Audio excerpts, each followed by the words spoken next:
Right then, this is Sharky from SHAR-KADE. So we have a build update on the SHAR-KADE custom arcade units. We have this Killer Instinct Ultimate Deluxe 4-player arcade unit.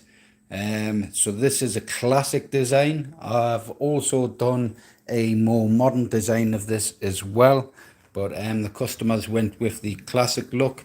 Lighting in the shop doesn't really do this camera justice, because we've got some really nice detailing in the cabinet. The customer actually found the high quality images. Man, it was difficult to try and find decent old school Killer Instinct images. So the customer found some nice ones, sent them to me, enhanced them, and they've come out really nice. So we've got some really nice artwork going on there. We have glaciers there. We have all the different characters faded in the background there. So you have all the different characters throughout the artwork, and this nice blue to yellow flame look with that full purple look throughout the machine.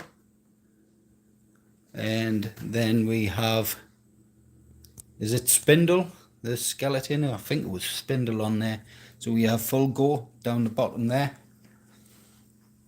We have TJ Combo there with that nice purple on the left side going to that nice yellow look, and it's blended in nicely with the flames. So we've got like a blue purpley flame on the left which shines off the side of him with the yellow flames on the right, so it gives that nice contrast to the unit. So on the left side we do have that purple look as well. On the right side, obviously with Orchard, we have that nice yellow flame look with those yellow flame sparkles. And I don't know if you can see, but we've got Jago there as well coming in. So the custom dust covers and custom grills and stuff are going to go on this unit. This is obviously a 4-player stand-up, so the PC's in the back. So we haven't got the PC actually built into the control panel, so there's no fans needed on the side of the unit. But we've got LEDs in there which are going to have some nice speaker grills on there with those nice fading in, fading out with that Killer Instinct logo that's on the front there. The same grills will go on where the speakers are, and then we'll have some Killer Instinct custom dust covers going throughout the unit. And these blue and black ring glow buttons are smart, man. Really nice on there. I had the kids in the other day help building this unit. I had the kids in. I'm starting to teach them up. I'm going to start having them in after school, learn them how to do wiring and stuff like that, so they get used to a work environment and stuff and get some free labour out of them. So one of the kids really wanted to peel those stickers off, so I'm going to leave them on for him to peel off once the unit's finished. Across the screen area as well, I've had to make some custom mounts for the gun for IR LEDs. That needs straightened up a little bit there, but some custom covers on there, so we've got it nice and hidden away on there. With those ones, I had to bring them up. I couldn't have them there because if you stood back they would sort of be hidden if I put them too low. I didn't want them too low, so I had to raise them up a bit and have them there. So when you stood there, I'm quite a short bloke in a ways, so that any lower than that the gun would probably not detect those. So I've got them higher up just below the screen area there, and same with those ones. And as you can see on the camera, they're lighting up, so I know those LED sensors are going to work perfect. And it just saves having these LEDs just sticking out. It really cleans it up. They've got little laser cut plastic caps on them, and it just finishes it off nicely. So it needs a good dusting down. I need to get the configuration and stuff done. I also need to test the trackball and the other bits and pieces. There is LEDs that I've got to stick on underneath the trackball as well, because we've got a new set of wiring in these, because I usually solder all my wiring I usually do all the soldering for all the wiring and stuff like that. So I hand solder a lot of the wiring and stuff.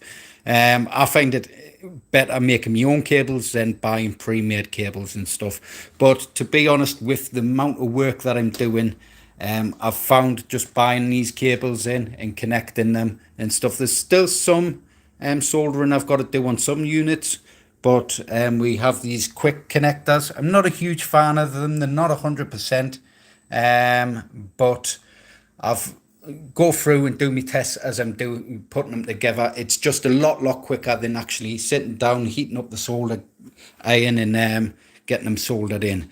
So we've got all this cabling, tons of the cable, and we're using that as our standard now.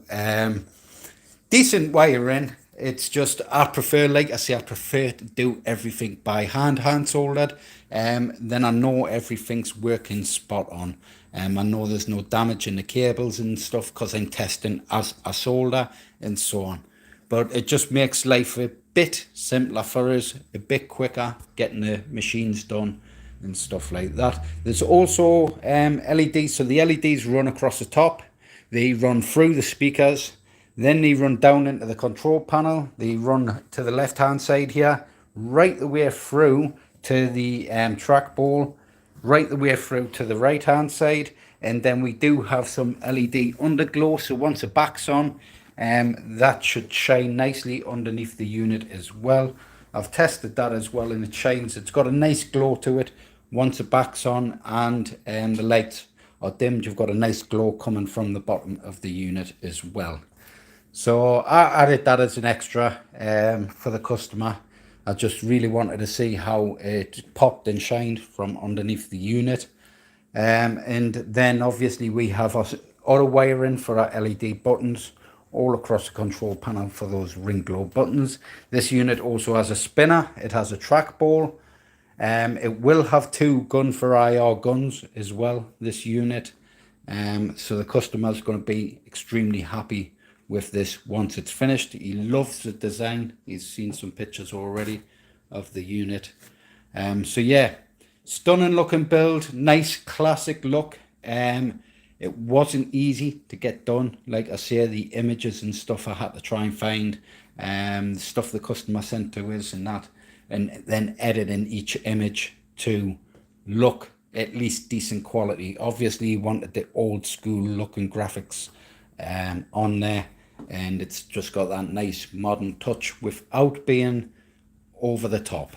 So nice finish, nice look to the machine, nice classic looking cool machine. So we are delayed a few weeks. Obviously I went on my stag do, come back, then it's just getting back into the roll of things.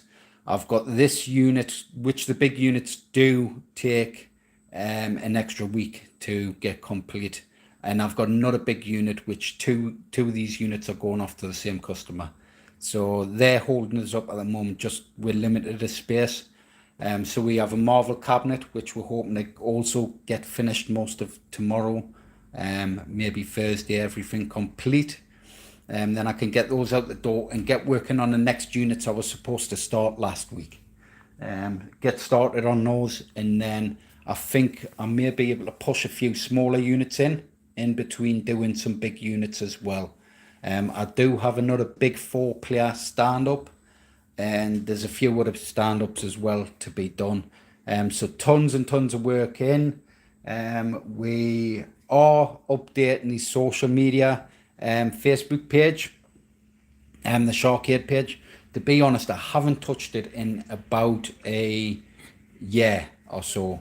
I haven't put anything up on there because orders are just flying in through YouTube and doing YouTube videos and stuff like that. But I want to focus on getting maybe the Instagram boosted up, Facebook as well boosted up, and work on those platforms as well. So if there is any quiet times, them should trickle in some nice orders and stuff like that, because like any business, you do get quiet periods and stuff. It's just to keep work constantly coming in, because this is me full-time work. So make sure you like, share, subscribe to the videos, hit that notification bell, and I will catch you in the next one. Bye.